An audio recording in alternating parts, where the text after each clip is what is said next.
Modern Economy with Tim Harford.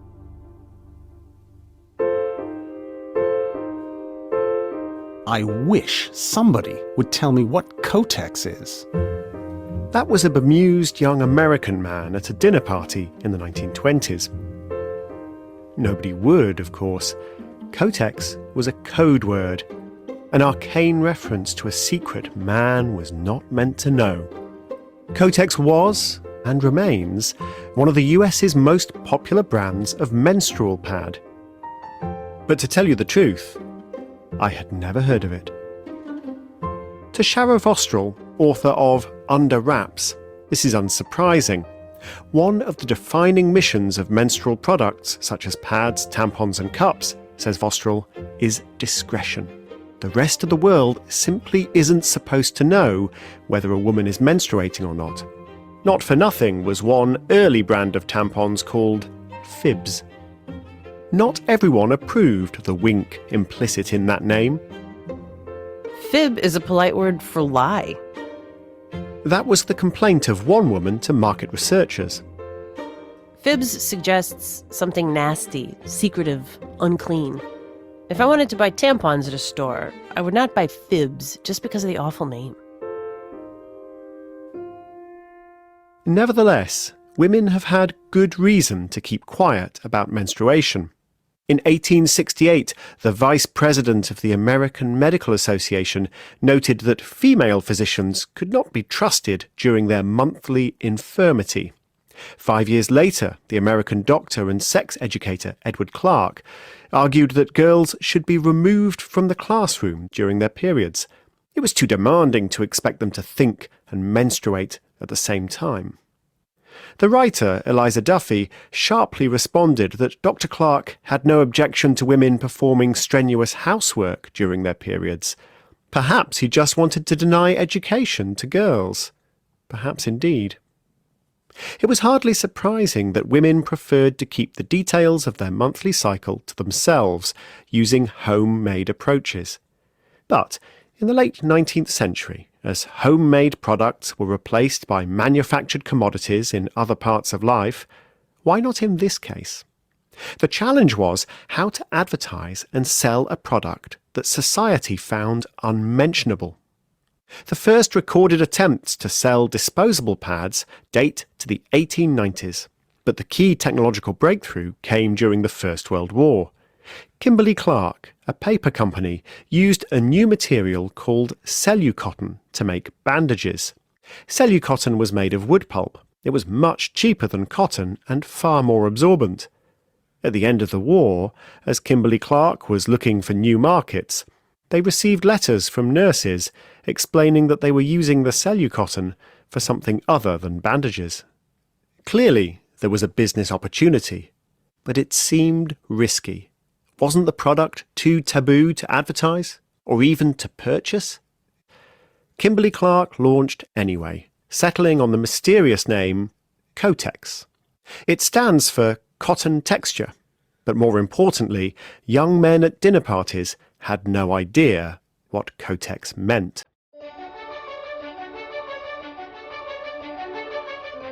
The new product caught on fast. For decades, women had been finding some independence by taking jobs in factories and offices. Whatever Dr. Edward Clark might believe, they could think and menstruate at the same time. And they needed a convenient, disposable product.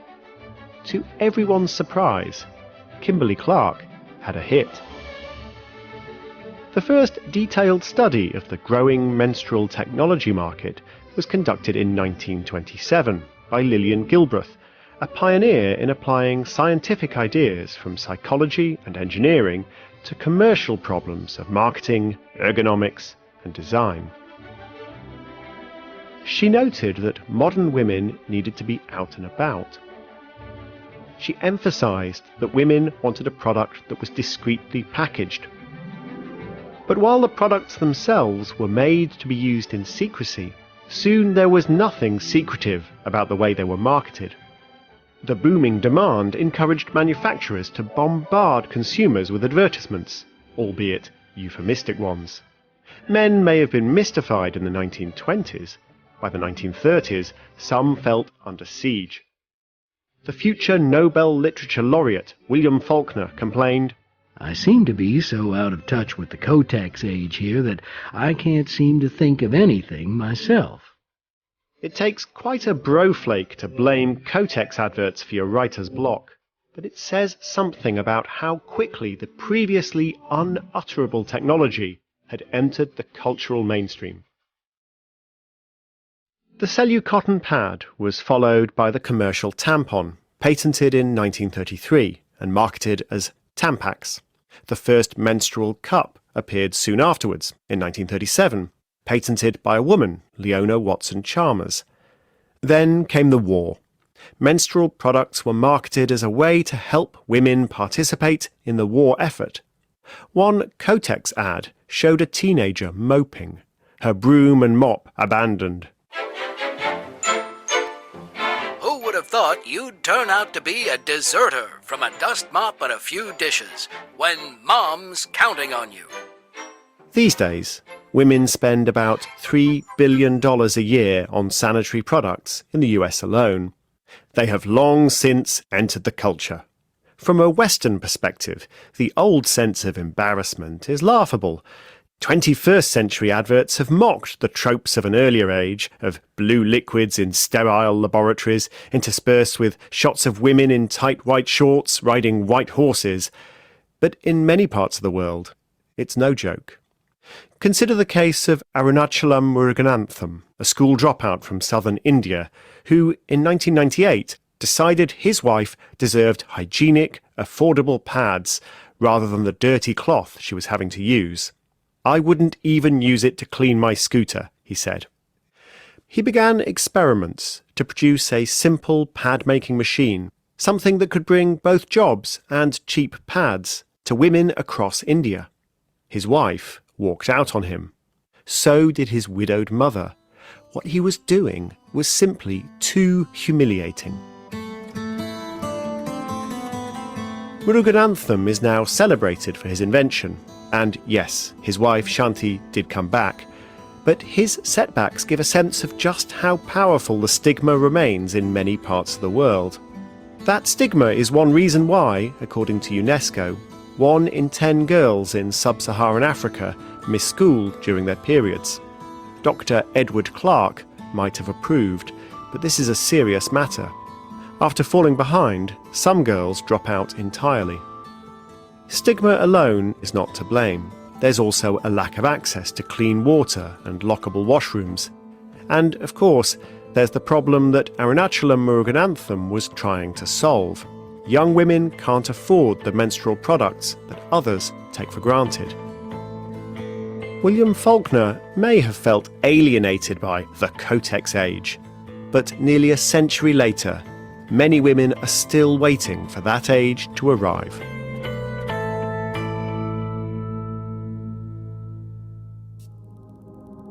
Our journey into the hidden world of sanitary products began with Shara Vostral's Under Wraps.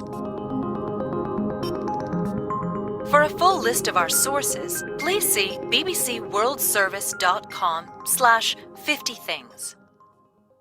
What if you could get a piece of advice from one of your heroes? It's really nice to be able to talk to the man who cut the cord off the telephone. What would it be? You don't have to know what you want to do, but just don't let anyone tell you that you can't do something. And how would it make you feel? I don't think I've had anybody say that to me, like just to keep pushing. And it's really great to hear that. In our new podcast, World Wide Web, teenagers like me get to spend time with technological innovators who have already changed the world. I'm just somebody who is in the right place at the right time and asking the right questions, that's all. That's World Wide Web from the BBC World Service. You got to make it happen for yourself. Yeah, you can't just wait for it to true, happen to you. Grab it. Go for it. Search for World Wide Web wherever you get your podcasts. I will never forget what he said.